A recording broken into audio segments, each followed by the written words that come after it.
माता गौरी के लाल, माता गौरी के लाल, अइहा हमार शिवा चर्चा में। माता गौरी के लाल, माता गौरी के लाल, अइहा हमार शिवा चर्चा में।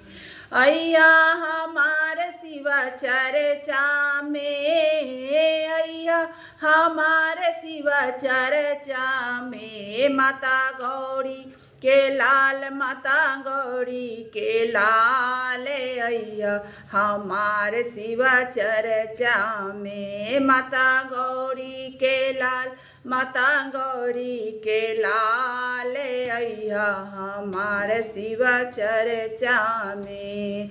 अपने ता अइहा ब्रह्मा विष्णु जी के लइहा, अपने ता अइहा ब्रह्मा विष्णु जी के लइहा। संगवा में अपने लक्ष्मी और शारदा के लइहा, संगवा में अपने लक्ष्मी शारदा के लइहा।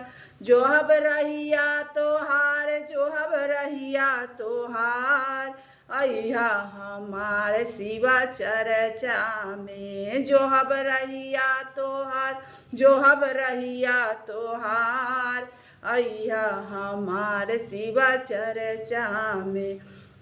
माता गौरी के लाल, माता गौरी के लाल, अइहा हमार शिवा चर्चा में। माता गौरी के लाल, माता गौरी के लाल, अइहा हमार शिवा चर्चा में।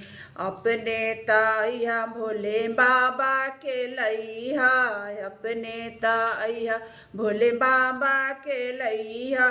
संगवा में अपने गौरा कार्तिक के लइहा, संगवा में अपने गौरा कार्तिक के लइहा। रहिया जो हब तोहार, रहिया जो हब तोहार, अइहा हमार शिवा चर्चा में।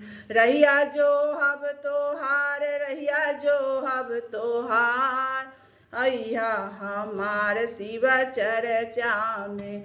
माता गौरी के लाल, माता गौरी के लाल, अइहा हमार शिवा चर्चा में। माता गौरी के लाल, माता गौरी के लाल, अइहा हमार शिवा चर्चा में। अपने ता अइहा मुरली वाला के लइहा, अपने ता अइहा मुरली वाला के लइहा। संगवा में राधा रुक्मणी जी के लइहा, संगवा में राधा रुक्मणी जी के लइहा। रहिया जो हब तोहार, रहिया जो हब तोहार, अइहा हमार शिवा चर्चा में। रहिया जो हब तोहार, रहिया जो हब तोहार, अइहा हमार शिवा चर्चा में। माता गौरी के लाल, माता गौरी के लाल, अइहा हमार शिवा चर्चा में। अपने ता अइहा श्री राम जी के लइहा, अपने ता अइहा श्री राम जी के लइहा।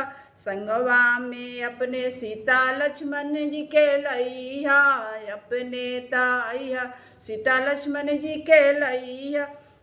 रहिया जो हब तोहार, रहिया जो हब तोहार, अइहा हमार शिवा चर्चा में। रहिया जो हब तोहार, रहिया जो हब तोहार, अइहा हमार शिवा चर्चा में। माता गौरी के लाल, माता गौरी के लाल, अइहा हमार शिवा चर्चा में।